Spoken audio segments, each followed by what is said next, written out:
السلام علیکم. ما تصمیم گرفتیم درباره تاریخ اسری 20 خلق توجیک صحبت کنیم. این تصمیم چند دشواری ها را به خود دارد. اولا از تاریخ چند هزار ساله خلقی که وجود دارد در این سرزمین زندگی می کند به دنیا نام گرفته است. فقط یک اصر را جدا کردن البته بسیار کار دشوار، ولی ما به این اقدام کردیم.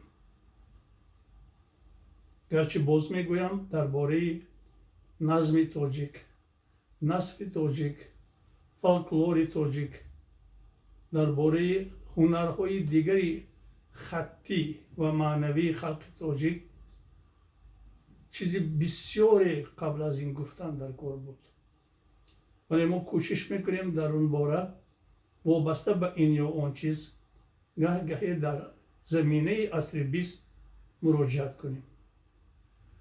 دشواری دیگر با آن که مفهوم خلق و مفهوم ملت امروز گرچه گویا ظاهرا علم معین کرده است هنوز پورا فهما نیست. وقتی ما در این گفتن وقتی خلق توجیک میگوییم همه توجیکان را در نظر داریم، هم آنهایی که در توجیکستان به سر میبرند، هم آنهایی که در ازبکستان به سر میبرند، هم آنهایی که در افغانستان به سر میبرند، هم آنهایی که در ایران زندگی میکنند و هم دویهای دیگر، هم در پاکستان، چین. زیرا در عصر 20 هنوز این تفریقه کلی، تفریقه دولتی، تفریقه ملت ساز پورا فراهم نشده بود و این در این سالها کم کم تشکل یافت. هر چیز در ساحه علم، در ساحه پوبلیسیستیکا به خود مقدمه دارد.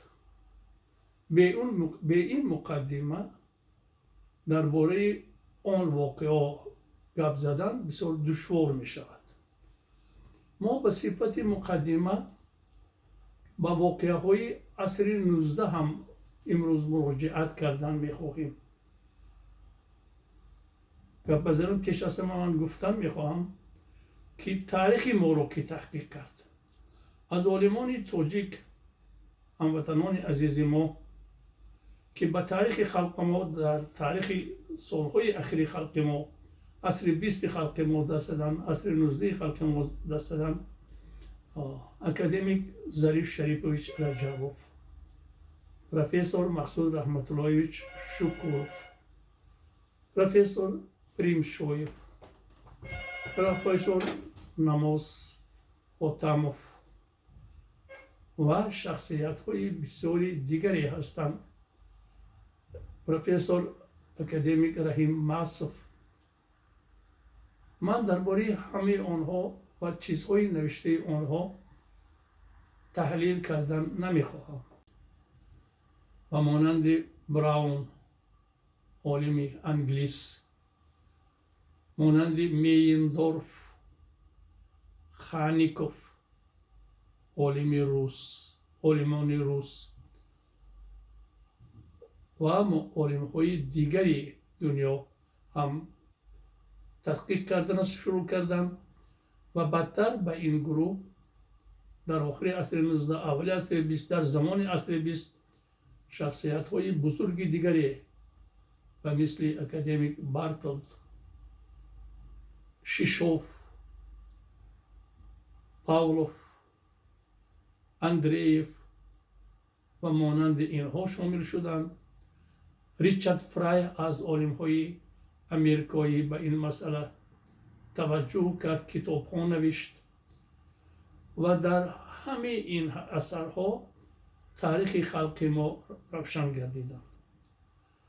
با تاریخ نویسی خود ما من گرچه عالم های بزرگ نامبر کردم، ولی با تاریخ نویسی خود ما اصلا عبدالقادر محیدینوف، استاد صدرالدین عینی و علامه باباجان غفورов ابتدا و همت کردند و ایجادیات آنها از ایجادیات عالم‌های اروپا، روس و دیگر خلق‌های اروپا، اینچنین از دست‌نویس‌های سرشمار علمی فارسی و عربی عصرهای میانه سرچشمه میگیرد.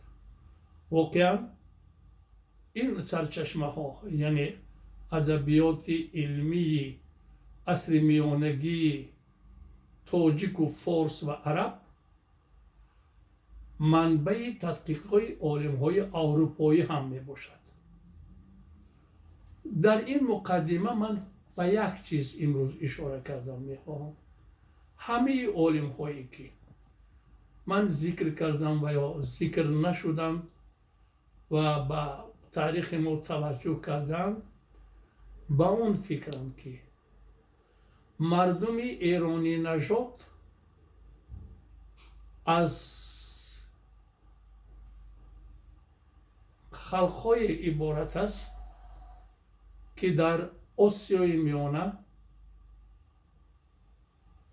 میانه امروزه، در جمهوری اسلامی ایران امروزه، در افغانستان امروزه، در هند و پاکستان امروزه، در چین امروزه، از قدیم از زمانهایی که هنوز اسکندر مقدونی به این سرزمین نآمده بود سرکرده زندگی میکنند. آنها به این سرزمین ها از هیچ کجای دیگر نآمدند. آنها صاحب همین سرزمین هستند. آنها صاحب همین ملک هستند و زبان عمومی آنها که در قالب آیین یا آداب یا مدنیت آریایی تشکل یافته است همان گویش های هستند که امروز در منطقه های ذکر شده آسیای مرکزی، هند و پاکستان، افغانستان، ایران زندگی میکنند. البته زبان در تاریخ دور و دراز انکشاف می‌یابد، دیگرگون میشود. زبان ما در همین ملک انکشاف یافت، در همین ملک شکل دیگر کرد، حتی در همین ملک نام‌های خود را تکمیل داد. اون عالم‌ها به همین فکر آمدند. ما هم در تحقیق خود به اون توجه میکنیم بگوییم که چگونه همین پروسه ها تشکل یافت و کیها به این چیز دست زدند. مهمی موضوع ما نه برای اون که به کسی اثبات کنیم که ما از همه بهتر هستیم، نه برای اون که ما به کسی چیزی تلاش کردن میخواهیم، نه، برای اون است که ما جای خود را در تاریخ جهان امروزه معین و روشن گفتن میخواهیم.